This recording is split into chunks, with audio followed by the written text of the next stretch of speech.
everybody to Decision Time, your obviously number one MMA podcast. I'm Jacob, of course, joined by the child, Samir, as everybody like to call him, and of course, my lovely ginger friend here, Benjamin. Last weekend, kind of mid. Gabriel Bonfim, Randy Brown. Yup. Bonfim slimed him out. What else can we expect, to be honest?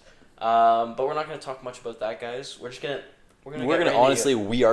to skip that because UFC 322. Much bigger and better things. I do want to talk about really quick though, the betting scandal, because we have not had a podcast a little bit since this has happened. Yeah. So I want to hear your guys' thoughts on the whole scandal. Do you think this has been going on for a while? Do you think this is like there's been multiple fights, or do we kind of believe Uncle Dana here and him saying like this is a secluded event? We have the best like line watchers in the entire sports industry. Like, I just want to hear some thoughts on this. If you think we're gonna believe Dana White on anything, you are mistaken. That guy lies he lies more than he tells the truth. I think like that.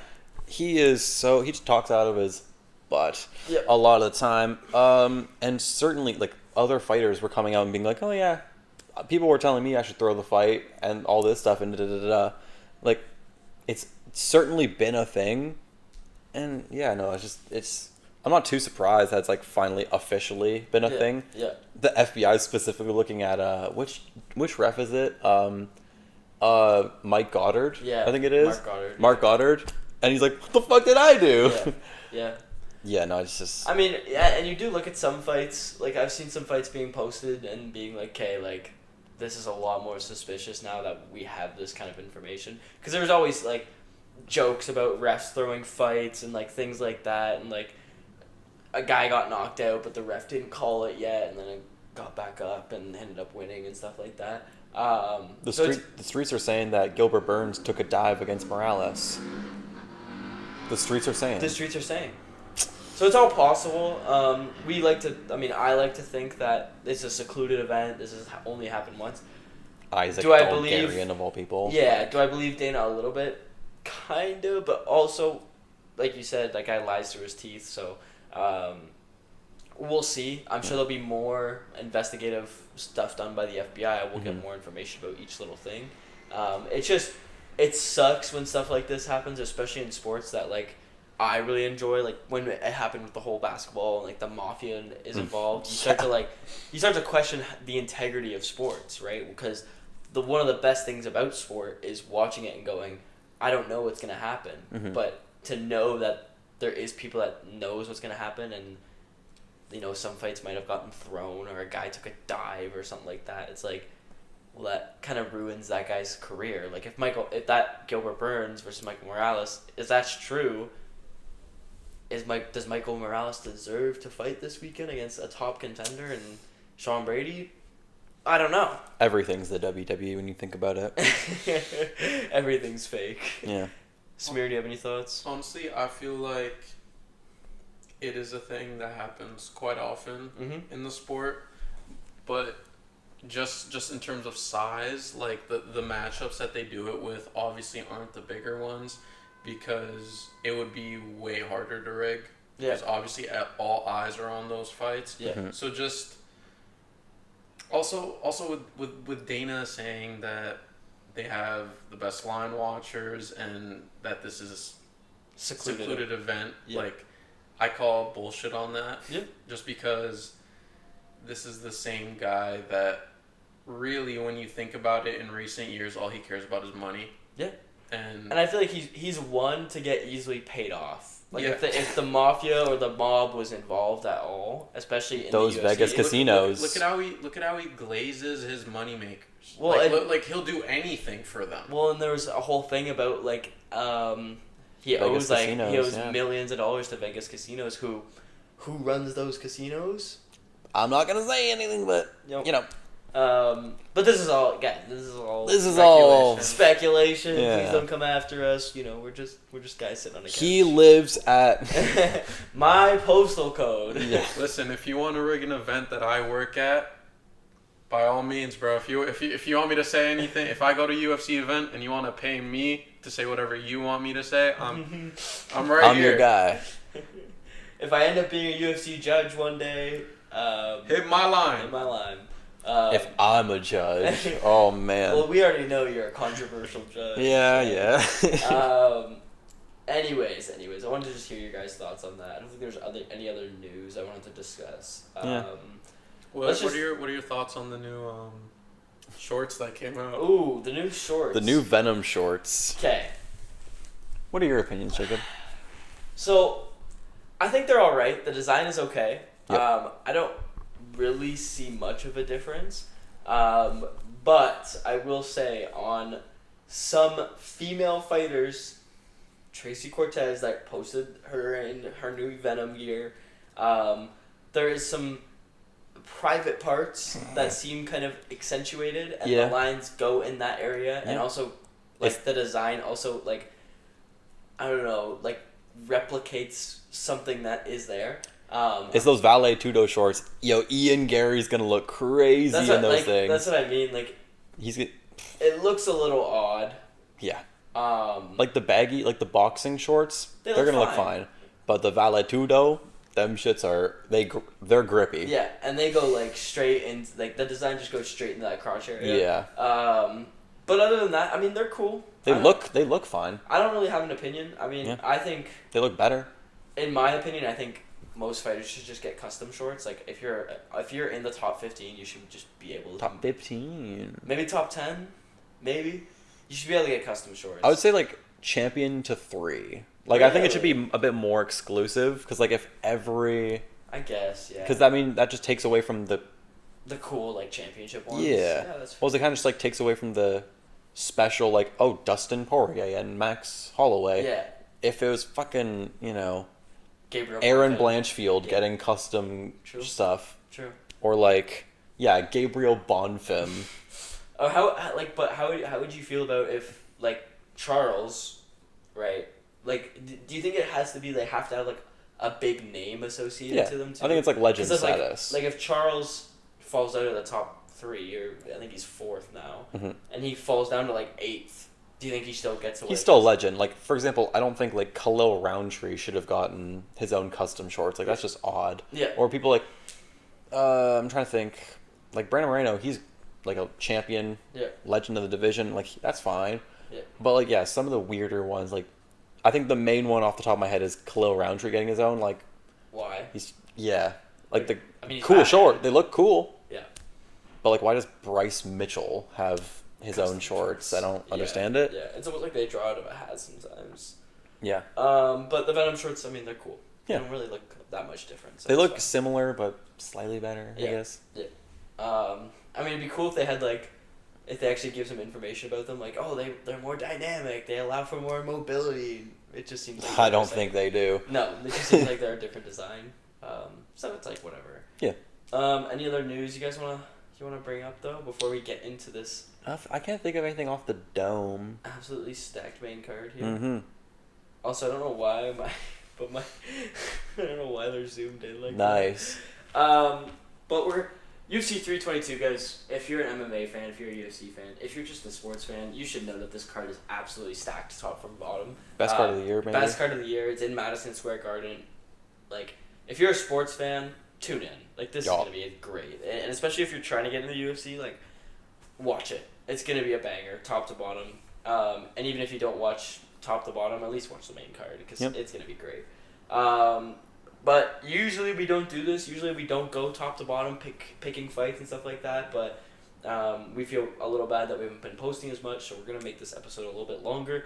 Plus, again, stacked card, and there's a lot of people I want to talk about on this. Mm-hmm. So without further ado, let's just get straight into this, guys. Start with the early prelims. You can say this name. I'll go into it. We got Vyacheslav Borshchev versus Mateus Camilo. Could you imagine me trying to pronounce that? Yeah, you might have a stroke. Yeah, we got Borshchev versus Mateus Camilo. This was added. It's a short notice fight. Mm-hmm. I think it was made sometime mid this week because I remember I was writing down notes about it, and then it just said out of nowhere I was this is the second fight. I'm like, wait, this isn't. And I was looking. I'm like, wait, when did Borshchev get a fight? So yeah, this fight was added sometime in the last week. I think it's a good fight. It's an entertaining fight. Borshchev just throws he just swings for the fences. A lot of the time he misses. But, it's a real fun fight, and someone's getting finished. Yeah, and he had that fight against Terrence McKinney, which was fun. Banger. He got submitted, but But he's a fun fighter. He might lose. He's not a good fighter. He's a fun fighter, though. Yeah. Who we picking for this gun, guys? Who we picking? I don't know. I mean, if we don't have picks for the early fights, it's fine. We can let's just talk about them. But I think let's give our picks from the prelims on. So the early prelims, we'll just talk about them. Sick. Next up, Bansiger Susurkaev. I know to say the last name versus Eric McConico. You should probably know Susurkaev a little bit. He's Khamzat's teammate. He's the guy that came off the Contender Series and just destroyed in the Contender Series, and then got immediately a fight, and then 5 days notice, and then fucked up the guy. Smoked Eric Nolan, who, to be fair, not in that weight class, but still, very impressive debut. Yeah, and I mean, he kind of seems like a dangerous middleweight. He could make a real name for himself, especially in a weight class that is very striker heavy, I would say. Mm-hmm. And he's Khamzat's teammate, so great grappler. He's very, very well-rounded. I would say he's maybe more well-rounded than Khamzat, just in that he seems to have better cardio. Okay. Yeah. And, I mean, Khamzat's striking isn't bad. He's, a very much power striker. Yep. Beisinger has better kickboxing. But I think he's more well-rounded, but obviously worse overall than Khamzat. But, yeah. And Eric McConico is a tough matchup. I mean, he came off a win against Cody Brundage in his last fight, so, I mean, not a crazy name, but it's kind of a name. So we could kind of see how Susurkaev does against an actual guy who's been in the UFC for a little bit. Mm-hmm. Or I guess it's only his third UFC fight. Never mind. Are we looking at an upset, Samir? I don't think so. Neither am I. I don't think so. Is it going to be a sliming? I think it's going to be a sliming. Absolutely sliming. Angela Hill though versus Fatima Kline. Ranked. A ranked women's fight. On the early prelims, which is kind of crazy. I think Angela Hill's probably just gonna take this one. I'm not sure though. I don't think so. I think Kline, honestly. Really? I think Angela Hill's old. She is old. The age difference is 40 to 25. Yeah. I did not realize she was 40. Yeah. Fatima Kline. She's and Fatima Kline gets finishes. That's all we need to say. Yeah. Fatima Kline will not win by decision. She'll probably win by decision, but she could get a finish. Yeah. And honestly, Angela Hill, she's just been kind of holding up her ranking. She's gotta go. Time to gotta go. I feel like that's all the women's 10 to 15. A lot, They're just old now, and they're just trying to Meerschaert Tate's still top 10 or so ranked. Somehow she's fought twice in the last decade. Yeah. Yeah. Next up, what are your thoughts on Pat Sabatini and Pepe Mariscal? I think that Pat Sabatini is not going to win. I think it's going to be Mariscal. I think just Mariscal's more dominant. He's more on the front foot. His output is really good. Mm-hmm. And I think if he stops Sabatini from getting the top position, he has a fight. Yeah. And I think you're preparing for this matchup. You know who your opponent is. He's not going to let him get the top. And that's why I think he's going to win, because I feel like Pat Sabatini is more he's not as well-rounded as Mariscal. And if he just cuts out his strategy, which is, I think, basically going to be grappling. He's a really good grappler. Mm-hmm. So if he just doesn't allow him, if he doesn't allow Sabatini to grapple, then I think he just has that fight. It's going to be really easy. Yeah. It was actually kind of crazy. I was looking at Pat Sabatini. He's the CFFC welterweight BJJ champion, and he fights in the UFC at featherweight. He's just hey, I don't need to cut weight for this. He's what is that, 25-pound difference or something? Something light. Yeah. And also, they have fought before they were in the UFC. They want to know who won? Pepe Mariscal. Yeah. Does he go 2-0, or does Pat Sabatini get back? I think Pepe just wins. He's 5-0. I think he makes it 6-0 in the UFC. He's just better. Yeah. I mean, they're both. I was gonna say Pat Sabatini's kind of old. He's like 35, but Hepe is also kind of old. He's like 32, something like that. But it'll be a good matchup. It'll definitely. I kind of agree with you, Samir. As long as Hepe controls the ground and like does what he needs to do and doesn't let Sabatini get full mount, get control. Barbecue chicken. Should easily get this one dub. For the boys, obviously.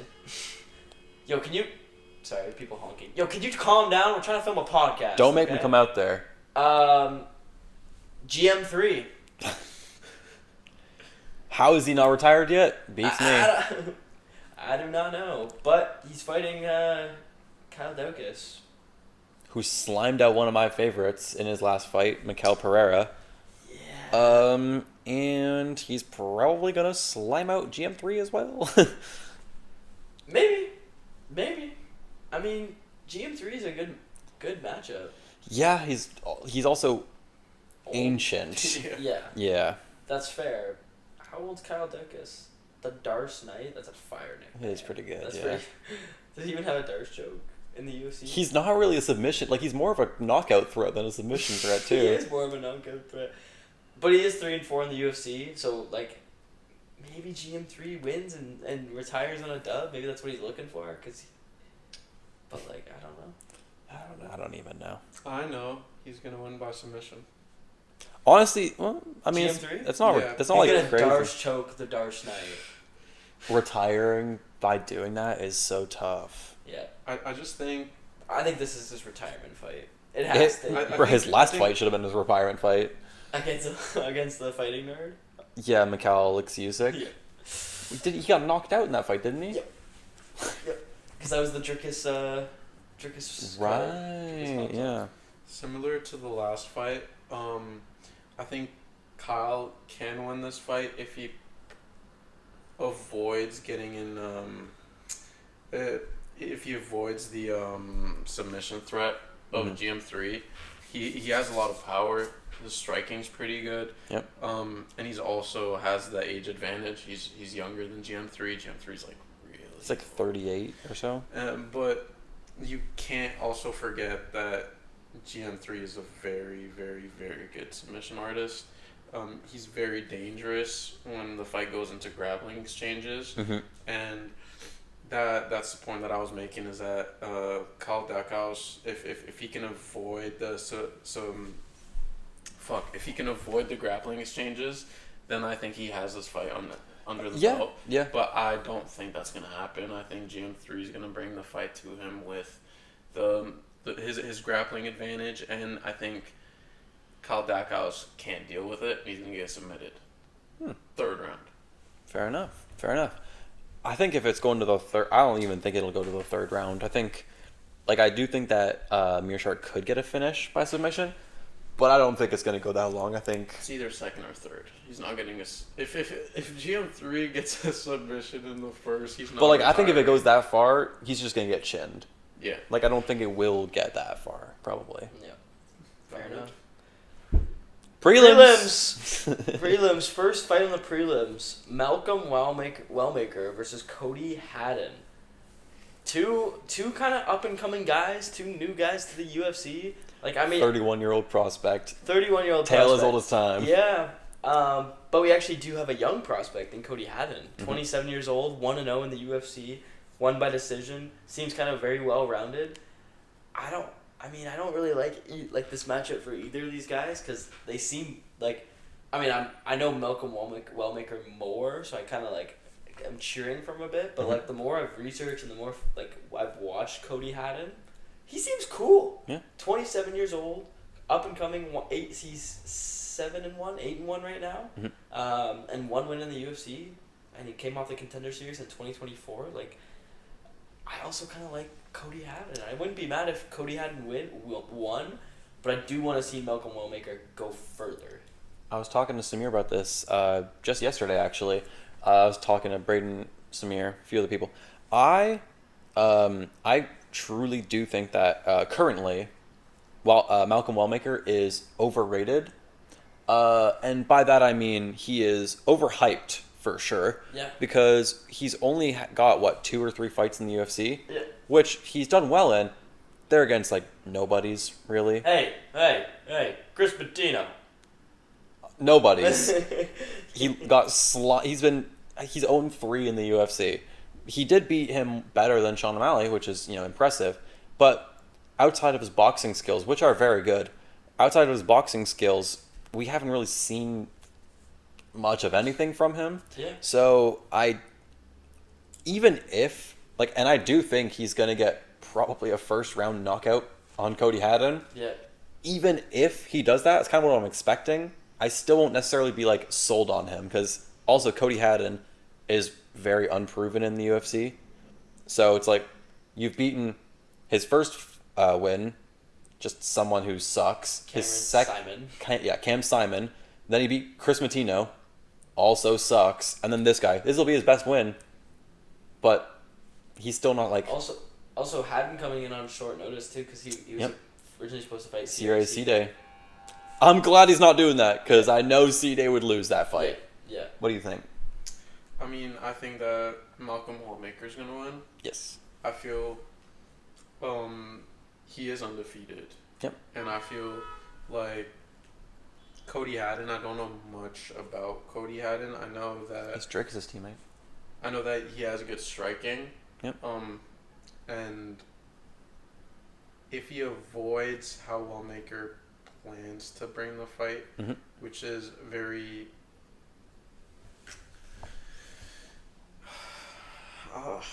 I'm just hearing your guys' points. I'm low-key kind of unsure right now because from what you were saying is Cody Haddon is also a very, very good fighter. He's solid. He's solid. But what I agree with, but what Ben said with he's unproven, he's raw. You know what I mean? We haven't, and that's the thing with Wellmaker too is Wellmaker has more fights in the UFC, but again, he's knocked guys out very early, so we haven't seen does he have any ability to grapple? Does he have any submission threat? Or is he more just a pure boxer? And especially in a bantamweight division that's very heavily grapple heavy, it'll be interesting to see, even if he wins this, how far can he actually go? I will also add that in most fights that he is in, if it goes past the first round, he drops off pretty significantly. I was saying earlier, he's basically Khamzat, but instead of grappling, striking. He kind of just goes for the first round finish, and if he doesn't get that, it's well, I won the first round. We'll see how the rest of the fight goes. Yeah. And he has a bunch of split decisions and unanimous decisions that are 29-28s because he's just all right, I'll keep going, but we'll see what happens. Yeah. He's looking for that finish, and if he doesn't get it, it becomes much closer. But if you can get out of the first round, you have much more of a chance to beat him.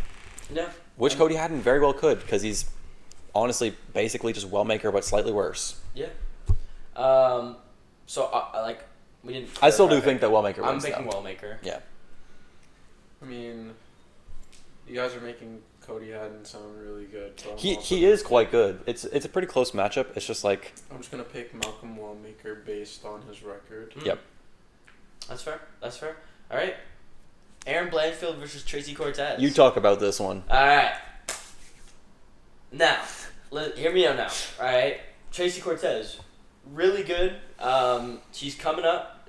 She's coming up. 31-year-old prospect. Mm-hmm.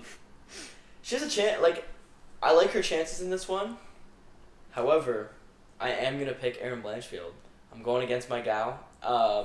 Blanchfield has only lost in the UFC to Manon Farrow, who is the person to beat other than the champion Shevchenko. Yep. And then everyone else, she just beats. She beat Thug Rose and Tracy Cortez 2 fights ago.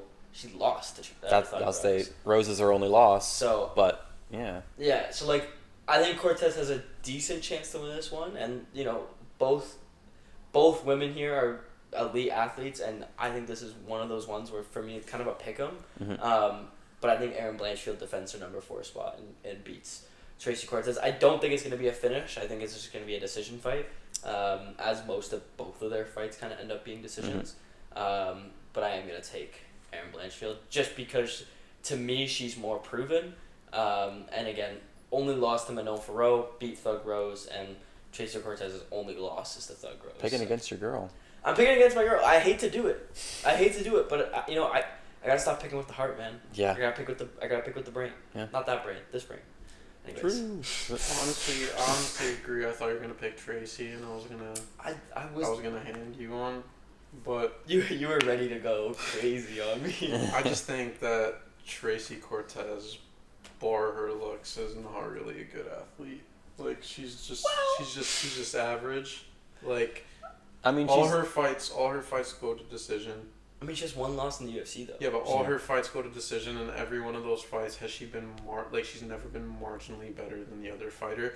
I also think that Erin Blanchfield is a better striker and grappler, and also she's younger. She's gonna go into it with a lot more pace, and Tracy likes her fights being timed. She likes going the distance. She likes figuring out the fighter that she's fighting throughout the rounds, and I just don't think that Erin Blanchfield is going to give her that opportunity. And I feel like Erin Blanchfield is going to win via second round TKO. Do you think Sorry, I'll let you talk first, Ben, and then I want to ask my question. I mean, I somewhat agree with you guys. I don't think that she's quite good. She's only lost to Rose, who is a former multiple-time champion at that. But Tracy, quite good. They fought before, pre-UFC, which Tracy also won. So that's, taken into consideration.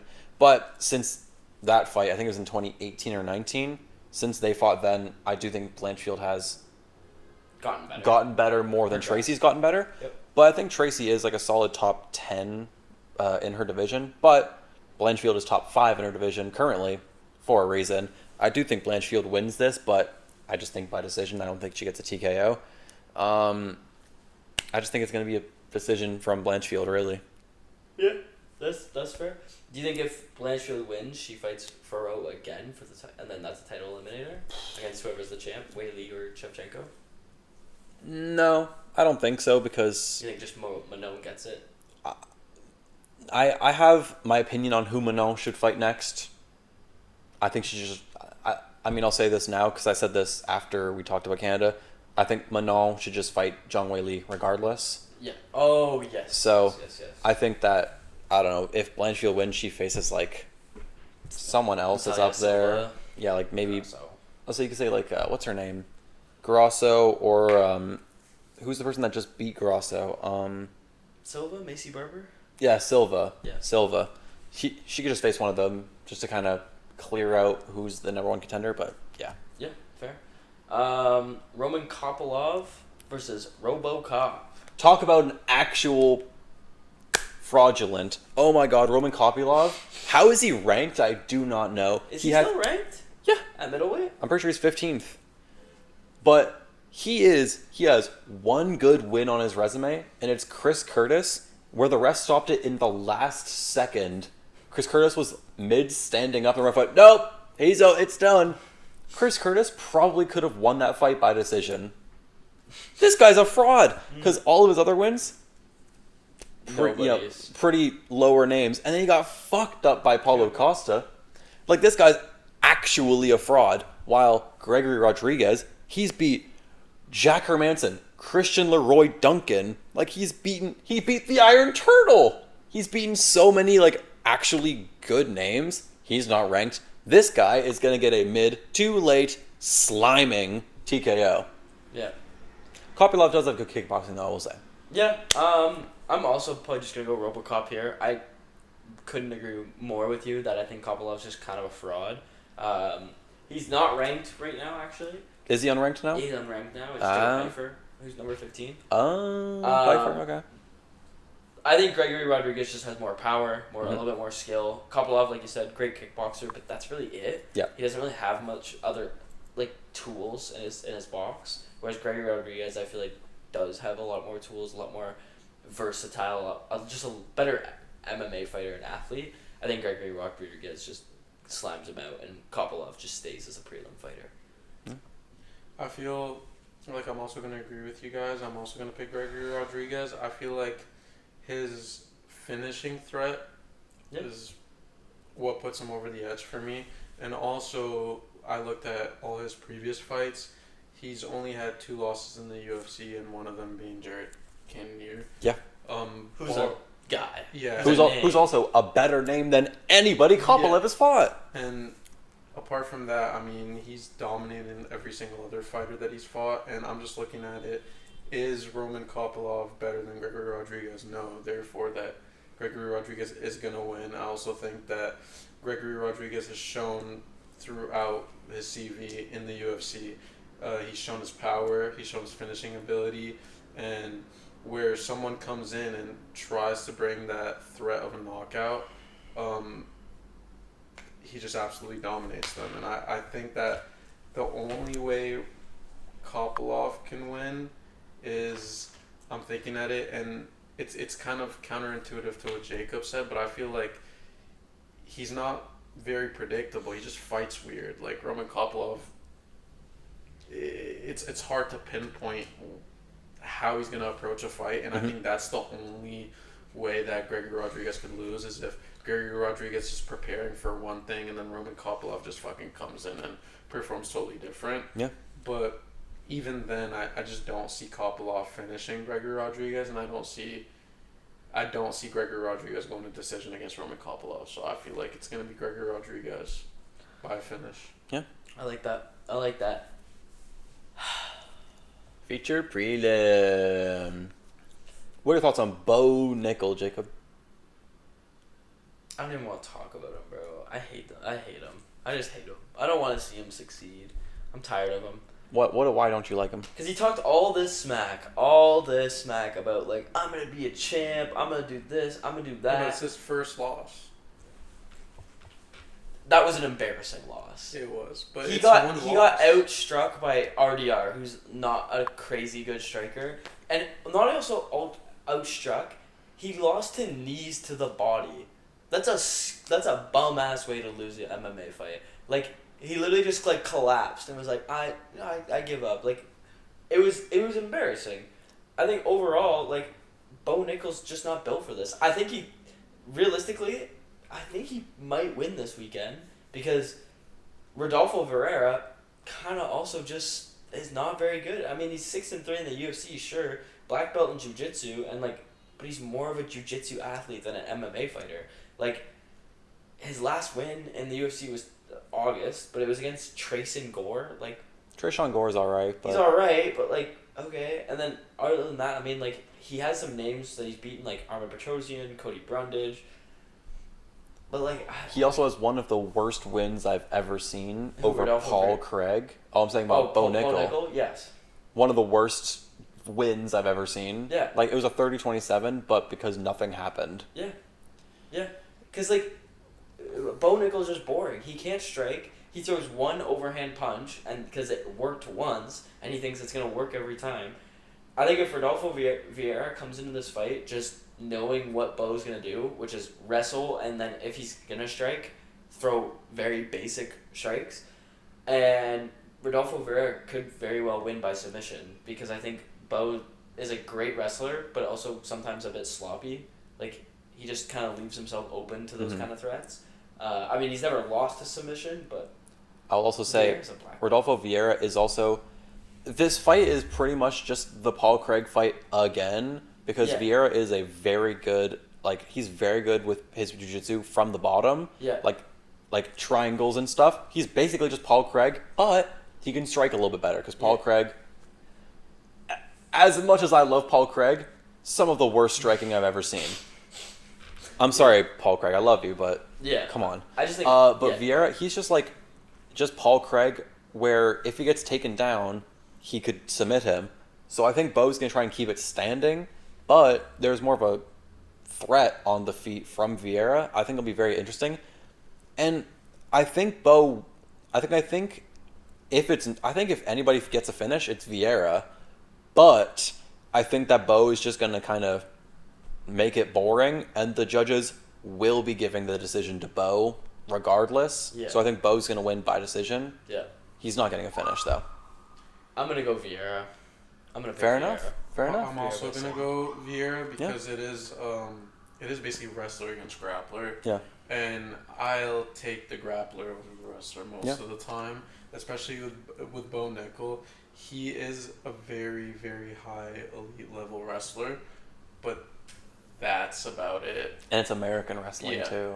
And I just feel like Bo Nickal, kind of like to piggyback off what Jacob said, and what you said as well, which is basically like, if you look at his CV, if you look at the people he's fought,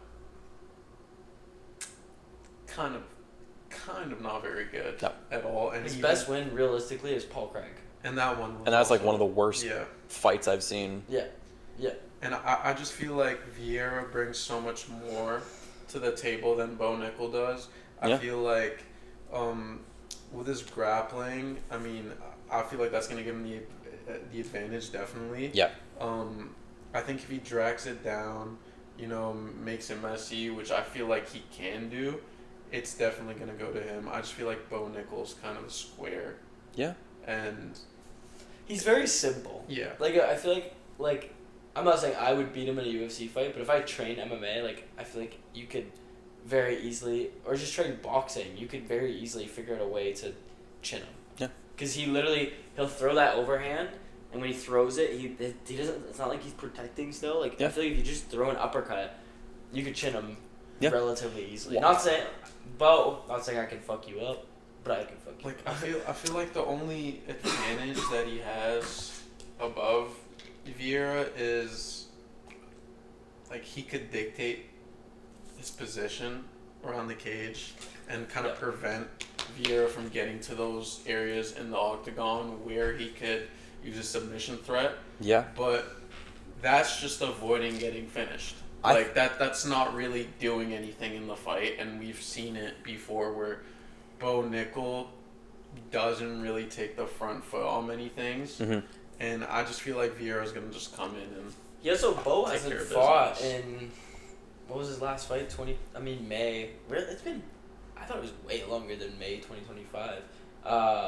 But he's not very active. He's had, like, who knows how much MMA he's been actually training compared to Vieira, who's very consistently. He had a wrestling fight or wrestling match in August. Yeah, he's not really doing any MMA stuff really. Yeah, I hope Bo loses. Also, I was gonna say, you were saying his only advantage. I truly think his only advantage is that the judges and the UFC like him more. Yeah.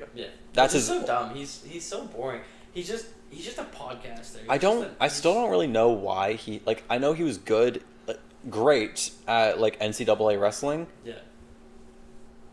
It was just it was just because, like, he ran his media well. You know what I mean? Yeah. He talked his shit. He knew what to say. He had probably a good media manager, like, who helped run it and get him popularized. And then once he joined the UFC, they gave him cans. He's just a worse Gable Steveson. Yeah. All right. Main card time, guys. Remember? You want to hear your locks for the one fight, one fighter? Yep. Let's start off, though. Benoit Saint-Denis versus Beneil Dariush. Ben, I want to hear from you first, because Beneil's your guy. This is your guy. Benny boy. We got Ben versus Ben, and I'm going to talk about it. Beneil Dariush is one of, if not my favorite, UFC fighter. I couldn't tell you why. He's just one of those guys that, it's just like, that guy, I like him. Mm-hmm. I just like him a lot. Yeah, he's cool. I love Beneil. I think he's a very good grappler. What rank is he now? Like, he's still in the top 10. Yeah. He's had a great career. Benoit Saint-Denis is going to fuck him up. Yeah. And I truly do think that. While I do think Beneil is a better grappler, he's possibly still a better power striker. That's all great. He's also very old, and Benoit Saint-Denis, he's finished every fight in the UFC he's been in slamming. I'm sorry. And I don't want to say it. I don't want to say I want Beneil to win, but I think Benoit is going to smoke him. It's not a lock, but it's close to it, in my opinion. I agree. I was going to do my lock of the fight. It was going to be Benoit Saint-Denis, because I was just looking at both fighters' resume, just who they fought recently. And while Beneil's record does look good, because his only losses are to, like, elite fighters. Yeah. He lost to Arman Tsarukyan and Charles Oliveira. Yep. And that matchup against Moicano, I was really impressed, but I'm almost going to use that fight as to why he's going to lose. He's very good at managing the rounds, managing the fight, and I just don't think that's how Benoit Saint-Denis is going to approach this fight at all. He's going to come out all guns blazing. Yep. Especially after that victory against Rufi. That kind of changed my mind on Benoit Saint-Denis. Yeah, because he kind of had a tough going with, like, he also lost to Moicano. He lost to Moicano. He lost to Poirier. So, rock, paper, scissors, Beneil. But I feel like the reason he lost to Moicano is because he approached it differently than Beneil did. Beneil was kind of his smarter. eye also got fucked up in that fight. Yeah. I just feel like he did look like not a real person. Yeah. It's probably, for me, gonna go to decision, and it's gonna be like a... You think it's gonna be a decision? Well, I think Beneil can hang in there. I hope so. I hope he can. Hang in there. I think it's gonna be more of him trying to stay. No. That's what I think is gonna happen. I don't think that's what's gonna happen. I think he's just gonna spend from the first round all the way to the end of the third. I think he's just gonna spend it trying to survive. Yeah. And I think it's just gonna be a unanimous decision for Benoit Saint-Denis. I mean, he has the momentum coming off a really, really good fight for him, and I just feel like he's more aggressive. His stylistically, he's not a good fight for Beneil at all. And that's why I just think Benoit Saint-Denis is going to win. This is probably my only lock of the main card, the only one where I don't think it's probably a pick'em. I'm going Benoit Saint-Denis. I'm not locking against Beneil. I would never. My thoughts are I do worry that Benoit's fighting a little soon. I mean, I know he did kind of fuck up Rufi. Yeah. However, like, to cut weight this early, that's the only thing I'm kind of worried about here. And he's been chinned sometimes. Kyle Propolek was hitting him. Yeah. And Beneil's much stronger. Yeah. And, like, he got fucked up by Poirier. Moicano fucked him up. But Beneil's just not that anymore. I hate to say it. I'm not as much as on the Beneil train as you, Ben, but I hate to say it, and he's just old. He's 36 compared to Benoit. I did not know Benoit was this young. He's only 29. Yeah. Like, and he's hungry for that title. What? Oh, I thought you said Beneil. No, Benoit. Beneil is not 29. Imagine if Beneil was 29. Oh, you'd be hitting his prime right now. I think Benoit's hitting his prime right now. I think he's up. He's still up and coming. He had a couple, like, losses as of late against Poirier and Moicano. But, like, he lost to Poirier when he was, like, 7? Yeah. So he's got lots of time to pick it up, and he has picked it up. He beat Kyle Propolek, he beat an up-and-coming contender in Rufi. Mm-hmm. And I think overall, Beneil's just past his prime. He doesn't have that speed in him anymore. He doesn't have that. I think he's still a better grappler, but I think Benoit poses more of a threat on the ground as of right now. And he never got that title shot, which he deserved. He did deserve it. 8-fight win streak. Damn. And who took it from him? It was Charles. Oh, sorry. Yeah. Sorry about that. Yeah. Yeah, I just think... I'm not going to lock this fight because, Samir, you locked it, and I also have a different fight in mind of who I'm going to lock. But I hate to say it. I'd love to see Beneil pull this out as, like, one of his last fights because I think he should retire soon. I think Benoit just... He probably will retire soon, yeah. I think Benoit is just better at everything at this point, which is just sad. Yeah. Rest in peace, Beneil. He's not dead yet. We still believe, but the Beneil Masterclass is still alive as of right now. If Beneil wins, I don't know what I'll do. Leon Edwards, Carlos Prates. Rocky versus Prates. 2 good kickboxers. One maybe past his prime, but he's a former champ. Former, 11-fight undefeated streak or something. Prates, very good prospect. He's never really looked bad in any fight per se. I mean, his only loss in the UFC, he also almost finished the guy. Yeah. So, I don't know. I'm gonna pick. I don't know. Come back to me. I mean, I got my pick. I think it's gonna be Carlos Prates. I feel like Leon Edwards is on. the opposite of a come up. He's on the come down. He's Yep. off a two. Like I know he lost to a really good fighter in Sean Brady, but his last win of any significance in the last 2 years is Colby Covington, and that's Colby Covington. Wasn't that even his last win at all? It was his last win. Jesus. And I just don't think that Leon Edwards has it in him to be Carlos Prates. I mean, Carlos Prates, like you said, he's looked good in all of his fights. And even the fight that he lost, I feel like it's his first loss. He's going to definitely take that into account. And it's going to humble him, you know? We saw what happened in this fight after that. Holy moly. And I just feel like he's a man on a mission.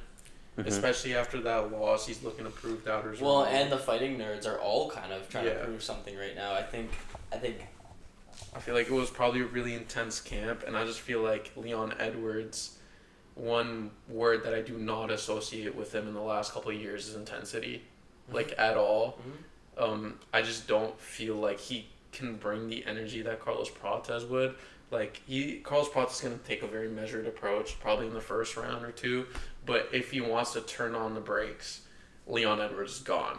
Like Leon Edwards, we've seen him as well. He gets tired way more easily than he used to. Like his cardio is not as good.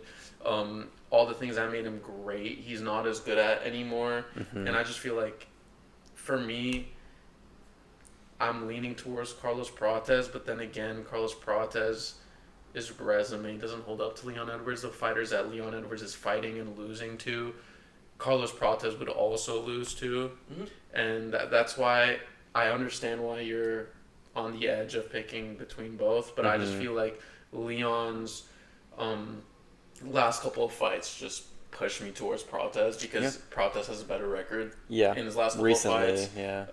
In his last 4 fights, he's 3-1, and then Leon Edwards is what, like 2-2 or something like that. 3.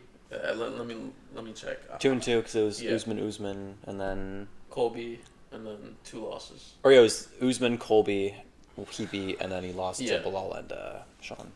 All right, I'm gonna talk. Okay. So, Leon Edwards, he's 34 years old. He's fighting Carlos Prates, 32 years old. Up-and-coming prospect, 32-year-old prospect, guy who's hunting for the title. Now, I do agree with you. Leon, in his last couple fights, has not had the intensity we've seen Leon have. But one of my main things going into this fight, since, 2015 when he lost to Camaro the first time, the only fighters he's lost to are wrestlers. He lost to Kamaru, then he went on his crazy streak, had a no contest with Bilal, and then lost to Bilal, lost to Sean Brady. All of those guys. So in 10 years, he's really only had 3 losses, and all to wrestlers. Interesting. That's why I am locking in Leon Edwards to win this fight. I think he's coming back. I don't think he'll ever win the title again, but I think Carlos Prates is really, really good, and I really... I'm flipping. It's hard, because this is the fight I want to stay on your lock, bro. Stay on your lock. I'm locking in Leon, all right? Because I'm standing by that point of, I think he's still hungry for it. Yep. I do agree that he has seemed a little hesitant in his last couple of fights, but again, wrestlers. In the fight against Colby, I mean, he's just better. It's Colby Covington. He fucked him up. He's going to lose to Mike Malone in his next fight. Mark our words. And then Usman he won, but then Nate Diaz, boxer, kickboxer. And also even the Usman matchups, only in the second third one, fight. the third Usman fight, that fucked him up. And he's a wrestler. But I genuinely think that Leon, people are doubting Leon, and overall, he's still a more well-rounded and better fighter than Prates. I think what's going to happen is Prates is going to come out swinging like he always does. And even in the Jeff Neal fight that he just had, Jeff Neal was kind of winning that round up until the spinning back foot or spinning elbow. Yeah. I think Leon's a more calm, more relaxed, more honed-in fighter than Prates. And I think he's going to catch Prates with Prates just being stupid. And I think Prates isn't that good yet. I think Prates can lose this fight and still come up and still be a top 5 contender eventually. I just think he still needs to me, he still needs to prove himself a little bit more. I wouldn't be surprised if Prates wins, but I'm locking in Leon. I think, fair. Like I said, it's in 10 years. He's only had 3 losses. And again, top guys. Kamaru, when Kamaru was in like his prime. Yep. Bilal, wrestler. Sean Brady, wrestler. He's never lost to a boxer, kickboxer. I know it's like a mismatch for him stylistically, but even in those last 2 losses that he's had, it doesn't negate, like, the type of fighter he's fighting doesn't negate the output he showed, and the output has dropped down significantly. To have 1 win. By the way, that Colby one too, he should have done. Like, it's Colby Covington. Yeah. He should have. He should have finished him off. He's like, Leon's a very cautious fighter. Like, he's very, like, stylistically sound. He doesn't want to go on the front foot all the time and be so aggressive to the point he's going to lose. And I think in his last 2 fights against Bilal and Sean, like, Kamaru is a wrestler, but Kamaru is also a really good striker, too. He's really well-rounded, especially in his prime. So Leon, especially in the 3rd fight, you could see he was a little bit more comfortable and he had good counter-wrestling.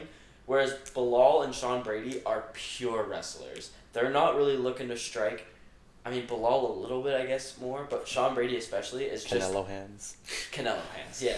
But, like, both of those guys are, I'm going to take you down, and I'm going to hold you until you gas out and do something. Prates isn't going to do that. And I would say Leon has been in championships fights. His cardio and stamina, I think, are what sets Leon apart from most kickboxers and boxers. But that's gone down significantly in the last couple of fights. How? Well, I feel like Bilal Muhammad grinded him out on the ground, and then, like, he couldn't really do much, and it was a unanimous decision. He got fucked up in that fight, I'm not going to lie. Sean Brady, same thing. But against, like, another boxer who's going to stand and bang with him, I think Leon is stylistically way more sound and Prates could reach Leon's level, but I don't think he's there yet. I think he's still undisciplined and just likes to throw and is still way too overconfident to fight a guy like Leon Edwards. That makes sense. That's my opinion. That's why locked in Leon Edwards by whatever the fuck he wants. You're locking in the underdog. He's an underdog? Yeah. That's crazy. I don't think that's great. Plus 145. 2-fight losing streak.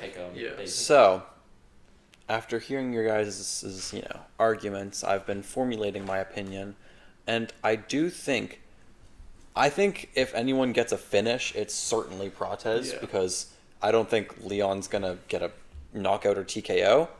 And also, is a very fair point, he has only lost 2 wrestlers, and I was thinking, like, I'm not even looking at it, but, like, off the top of my head, I think the last person he's fought who's like an actual striker, kinda, is Nate Diaz, who's in a 5-round fight Leon dominated. Yeah, he got fucking clipped. Until the 5th round. This is a 3-round fight. So, it's either going to be a knockout or a decision for Leon, who's a very patient... I mean, his nickname's Rocky. He likes going to decision, you know? So it's either going to be a decision for Leon or a brutal knockout for Carlos. And I'm very hesitant, but I'm going to lean Leon Edwards winning. For no real reason other than Carlos Prates generally has bad IQ in most of his fights. And Leon's smart. And Leon is very smart. And that's pretty much it, honestly. I'm leaning Leon. I cannot lock that shit, though. No. Man. All right. Sean Brady. I just realized how many welterweight fighters. It's just 3 of them. It's just 3. Hey, at least they're active compared to fucking lightweight. Yeah. These guys win. Who knows what's going to happen? Because there's everybody fighting on this card. Yeah. Sean Brady, Michael Morales. How are we feeling about this one? What do you think? I mean, I feel like I favor Sean Brady. He's a very good grappler. He's very strong. And I feel like Morales, his striking. Sorry to Real interrupt. quick. Jacob's roommate. Welcome my roommate, Sean Herbunsky, to the podcast. He wants to give his opinion. Who are you picking? Sean Brady, Michael Morales? I'm picking Sean Brady because he's an Eagles fan. Point up at it. Oh, yeah. Go Birds. Birds. Go Birds. Beat the Packers.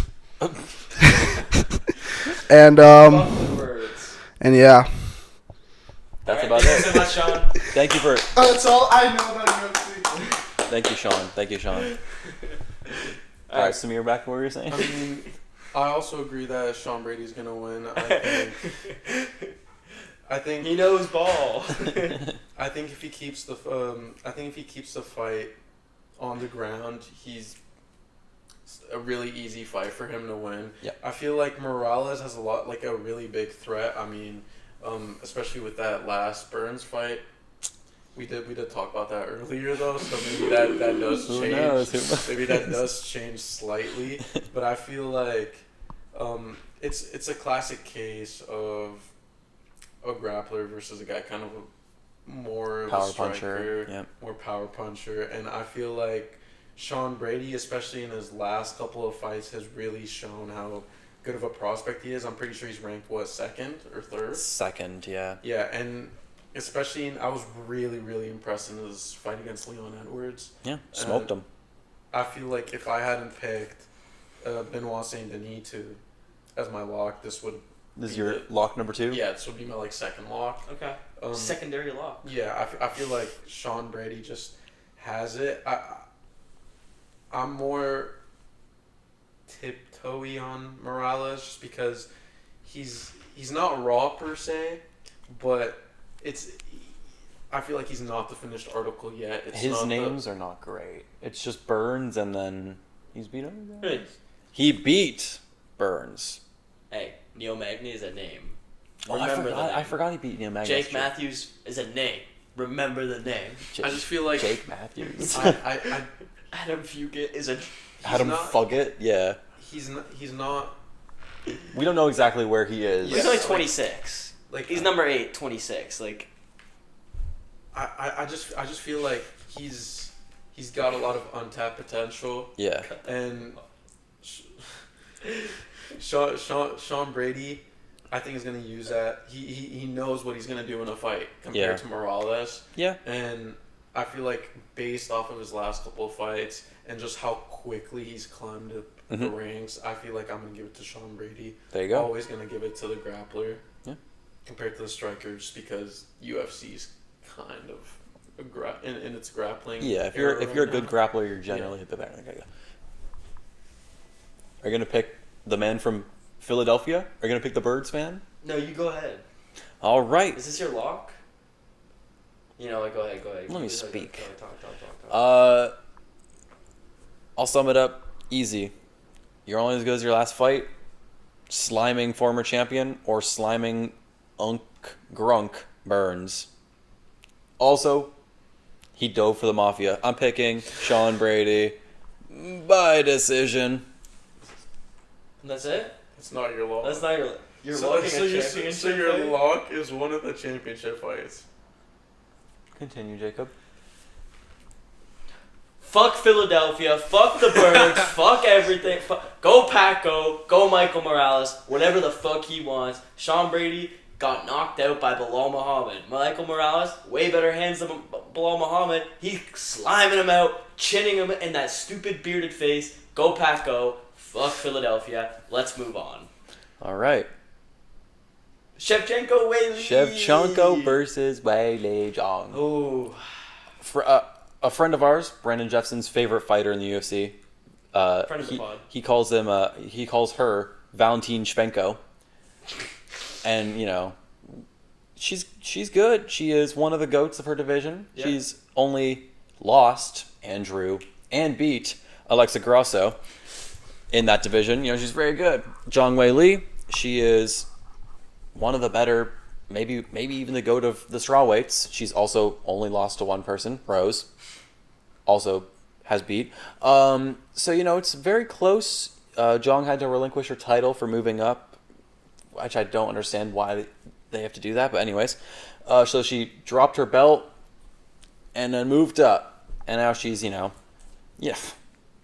The 10 pounds very well could make a good difference because, you're going to be heavier and all this. Yeah. And if we're looking at prime Shevchenko, she smokes on Magnum Zhang Weili. But she's not in her prime. She's not in her prime. And we're going striker for striker. We're looking at Valentina, who kind of has slowed down in her last few fights. She beat Manon very clearly, yes. But was it a good fight? Not really. She got smoked by Grosso and then drew Grosso and then beat Grosso. That was a long process. Zhang Weili is a much better striker currently. If we're looking at prime for prime, Valentina's better. But she's slower as she's older. Zhang, better striker. Similar level of grappling, I would say. Mm-hmm. I'm locking Zhang Weili for a new champion. Wow. New champion, Zhang Weili. I'm locking it. Why is it crazy, Samir? Well, you kind of glossed over the fact that she's moving up from strawweight. I feel like that is a 10-pound difference. Big indicator on how this fight could be harder for her. Maybe. Because I feel like Valentina Shevchenko, if there's one thing you could say about her, is it's what type of performance she's putting in every fight that she's going into. At least for me, and ever since she beat Grosso the third time around, I feel like she's found her footing. She knows what she. I feel like she knows what she has to do. That fight against Manon, kind of showcased how big her class difference is amongst other fighters in her division. That's what I feel like in women's flyweight. Shevchenko's gotta be one of the goats. Oh, I think she is certainly the GOAT, but she's also old. I know that she's old, but also that was wrong though. It's 1 year age difference. But Zhang has been Shevchenko's been around for it's like a Max Holloway where she's a certain age, but she's been around for so long getting also, punched. She made her MMA debut in 2003. Yeah, exactly.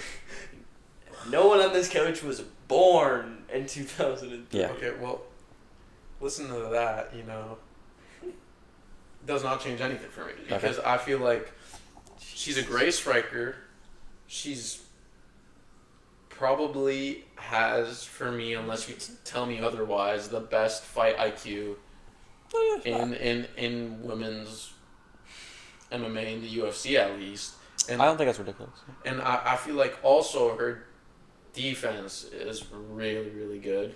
And all those holes that were plugged kind of with the draw and with Grosso, and I feel like she's removed all of that. And I also feel like Zhang Weili, if you're going in on a striking match with Shevchenko, I think that Shevchenko's gonna back down. She's not gonna try to go and really strike as much. I feel like who are you picking? I feel like you're giving good points for who's your pick, dog? Well, I was gonna say Valentina Shevchenko, but then I heard Ben talk. I'm like, this guy's literally got a He's point. sweet talking me to pick Shevchenko. I'm still gonna pick Valentina Shevchenko. I definitely don't think it's a lock though. I think this fight out of all the fights on the main is the most pick'em for me. I think these are both GOATs. Yes, I know you're gonna say the next fight, but I feel like these two are GOATs of women's UFC. They're definitely gonna get inducted to the Hall of Fame. Both of them the second they leave. Yeah. And I feel like between two GOATs, I'm gonna pick Valentina Shevchenko. The more experienced Yeah. one. Sure. Okay. Yeah. Fair. All right. I was flip flopping. I've kind of had points for both of them, but you guys gave your points, so I feel like a lot of mine were similar. If you had picked Zhang Weili, I was gonna pick Shevchenko just because Shadow Brandon. I felt like someone had to. Yeah. But I'm gonna take Zhang Weili that you picked Shevchenko. Woo! Okay, I just think overall in her last fight, against Monofero, Shevchenko did not look that impressive. She just looked like she won. She won very meh kind of win. And then Zhang Weili in her last couple fights has just been dominant. Like, you couldn't even question that she lost. She's also very inactive, though. Very inactive, but she's funny. She's entertaining. She's entertaining. And Yeah, she's but cool. also for me, I feel like the Gulpin. Wei Li Zhang! I feel like the Gulpin class. I can't wait. Like I'm just gonna click on her record right now. Like Tatiana Suarez, Johnny Yang, Lemos. Amanda Lemos. Come on. Those are top She's guys. a top 5 ranked contender, but yeah. Yeah, Continue. but comparing it to Shevchenko, who's fighting the elite of the elite. Who fought Monofero, Grasso, Talia Santos, Lauren those are Murphy, really Jessica Andrade. Taylor Santos is worse than Amanda Lemos. Easily. And then she fought the same person 3 fights in a row. Lost, drew, and won. It took her 3 times to win. She's just old. I love Shevchenko, but like, I just don't think she has it in this one. But Whaley And also fights once Tatiana- a year. Also, Tatiana Suarez is the same ranking as Manon Ferro. Yeah. Okay. I mean, you not have. ridiculous to Oh. Hey, it's a very close fight. I feel Zhang. He's powering up, but I feel Zhang getting it, in my opinion. Can go. JDM, Islam Makhachev. Here we go. Possibly like. I really hope it's a great fight. I really hope it's gonna be a great fight. I hope it gets past. If it gets to like it needs to go to the 3rd round. Yeah, but Nobody get a finish before then. this could be one of the greatest fights ever. This could be. It could be. This could go down in history, and I'm so excited for it. Who wants to go first here? He's making a little snarly face. What does Grumpy have to say about it? It's gonna be a boring fight. I don't think it's going to be a boring fight. I do think that JDM is like this is what I hate with this fight is it's like Islam's record, Islam's CV, the way Islam approaches fights. He's elite. He's gonna finish probably top 5, top 6 all time in the UFC ever. But I also feel like JDM brings so much to the table. I mean, he's nothing like anyone Islam Makhachev has fought before. I don't think Islam Makhachev has fought anyone as well rounded as JDM. I feel like JDM's striking is elite. Like he's a very good striker. His grappling is very good. His defense is very good. I mean, he defends takedowns very, very well. So Yep.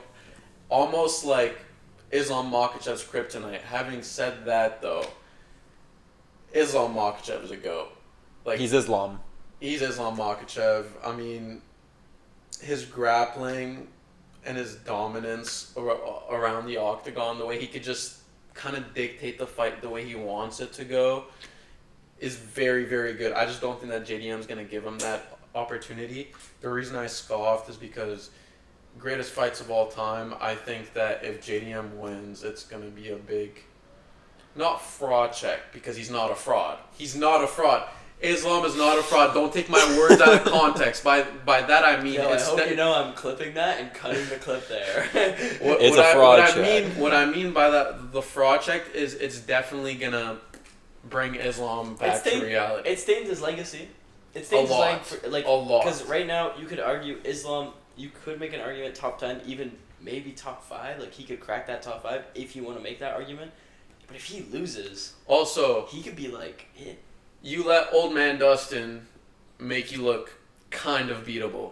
And that's old man Dustin, who was ready to retire at the end of that fight. He knew that fight was probably going to be his last until Dana came into his ear and talked to him about, like, you know, Please, one bro, more. Max, please fight Max. You know, And but also Volk beat him.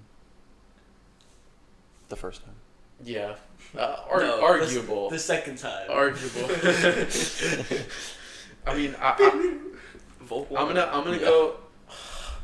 It's like I want to say JDM, but like it's Islam Makhachev. I'm not like when Islam Makhachev is fighting, you'd be stupid to not pick Islam Makhachev. Yeah. So it's like that's why I'm so torn. I know I'm gonna say JDM and then Islam's gonna win. So I'm sorry, JDM, for cursing you.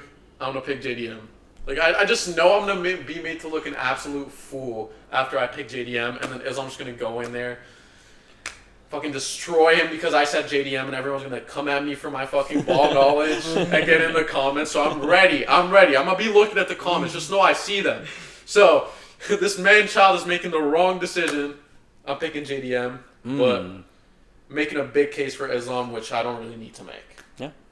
Jacob? All right. Islam Makhachev, Della, Maddalena. Here we go. Waiting for this fight for months. And I can't believe it's finally here. I'm so excited. Islam Makhachev, the killer of streaks. This guy's beaten Charles Streak. He beat Volk Streak. He beat... Wait, who's the other person that he beat that had a crazy streak? Why can't I think? Not King Green. Not King Green. Armin Streak or whatever. He's the streak killer. He almost beat Armin, yeah. But overall, Islam, one of the most well-rounded fighters we've seen. Yeah. He's basically Khabib in the wrestling. Obviously, a little bit worse than Khabib. I think Khabib overall was a better wrestler. But as a striker, Islam clears. I think if Islam and Khabib fought, Islam would beat him. But Della, Maddalena, I truly believe that JDM is the biggest match discrepancy for Islam Makhachev, and it's going to easily be his toughest matchup, unless for whatever reason JDM has some mental lapse before the fight. But if JDM goes into this fight like every other fight he's fought, I truly believe JDM will win this fight. I think Islam getting checked by an old man Dustin who is ready to retire is kind of a stain for me, and why I'm kind of leaning JDM in this fight, because JDM's right now is a way better boxer than Dustin Poirier in that fight, and Islam was kind of getting pieced up. JDM has way better counter wrestling than Dustin Poirier in that fight, and I'm not saying Islam had a tough time, but Poirier did pose some threats in the counter wrestling. I'm not done. Also, JDM in the Volk Islam fight, Volk in the first one, I do agree. I think Volk won. JDM Close is anyways, yeah. close, but I think Volk won that fight. I had it 49-48 for Volk. And I think JDM is just a bigger Volk. He trains with Craig Jones too. He has the counter wrestling. He has a bit of jiu-jitsu on his side, and he's just a really, really good boxer. And if he can keep this fight standing, I think he can start to pick away at Islam. And we saw in that Dustin Poirier fight, when Islam starts to bleed and starts to get a little gassed, he doesn't seem as confident. And the weight jump. I think this is crucial for Islam and how he can adapt to this. Because I think one of the best things about Islam at lightweight is he's big, but he's still so fast.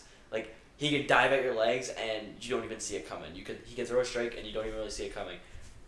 Against a guy who's fought at welterweight his whole life and is used to that weight, I'm a little worried that Islam isn't going to be used to that weight. But the counterpoint could be to that wrestling. And now he has extra weight. He might be a way better wrestler. Mm-hmm.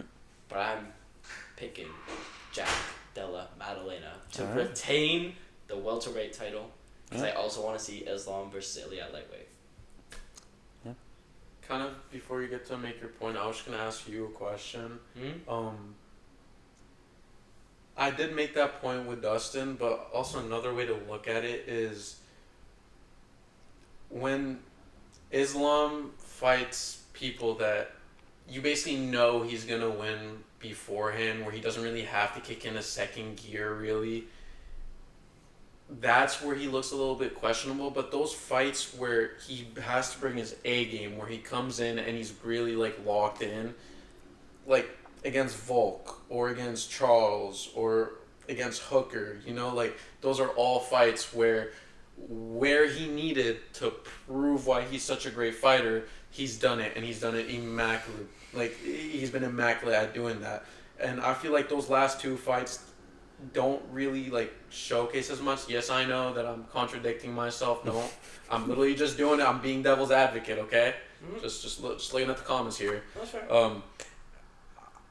Dustin Poirier, I mean, did you really think that Dustin had a chance? Like, apart from all the edits and the diamond and all that, did you really think technically he had a chance? And I feel like that's the same way he's approached it. Even against, Moicano, he look like he even kicked out of, like, what, 5th or 6th or 7th? I mean, no, that fight was easy pickings. Yeah. But I will say in the Dustin fight, like I think after the second round, Islam realized that this is a fight he could lose if he keeps fighting the way he does. And I think it was the third round or the second round. Like, I kind of leaned to Dustin. Like, I don't want to. I see what you're saying, but I don't think Islam has that kind of mentality where he goes into a fight being like, I can win this. I don't. But I think certain fighters do.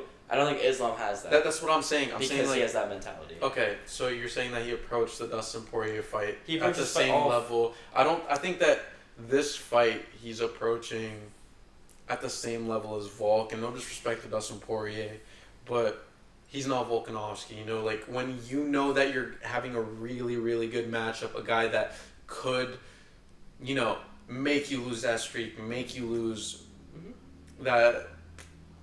Just everything. Like, everything's at stake for Islam. If he loses this fight, like, yes, he'll still be regarded as an elite of the elite in the UFC, but it taints his legacy heavily. Yeah. And I just feel like him going up, he wouldn't do that if he didn't really believe that he had that chance. So he knows something that we do not really know.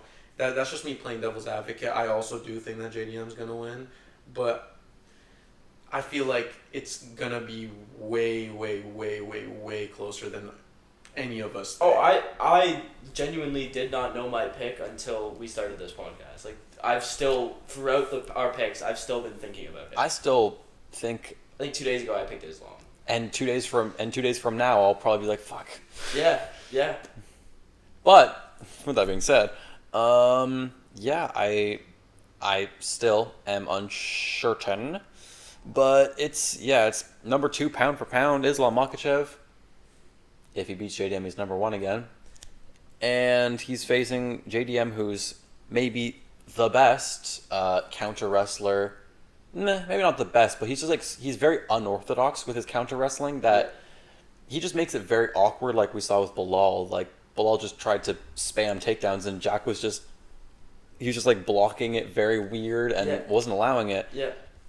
So while he's a very good counter wrestler, he's also one of, I'd say, like a top 5 to 10 boxer in the entire UFC.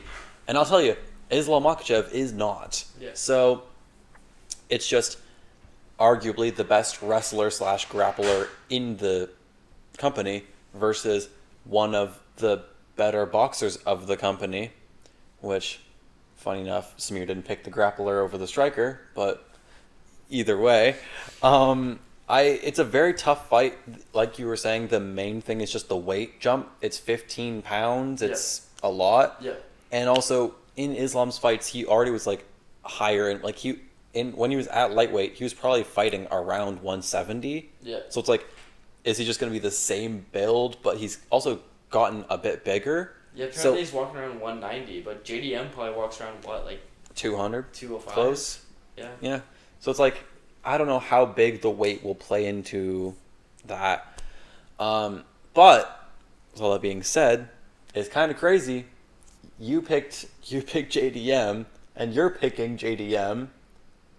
It's a clean sweep. We're all picking Jack Della Maddalena to beat arguably the best person in the entire UFC. It sounds so wrong. It sounds so We're wrong. going to look real dumb, but we're all picking Jack Della Maddalena. We're on the hype train, and I'm riding it. Yeah. Yeah, and that's not... I love Islam, too. Like, it's not like... I like Islam. It's not like I hate Dagestani. Like, Islam's fun. He's a great, he's very great nice. fighter. He's very funny. Yeah, but I just... Stylistically, this is his toughest matchup.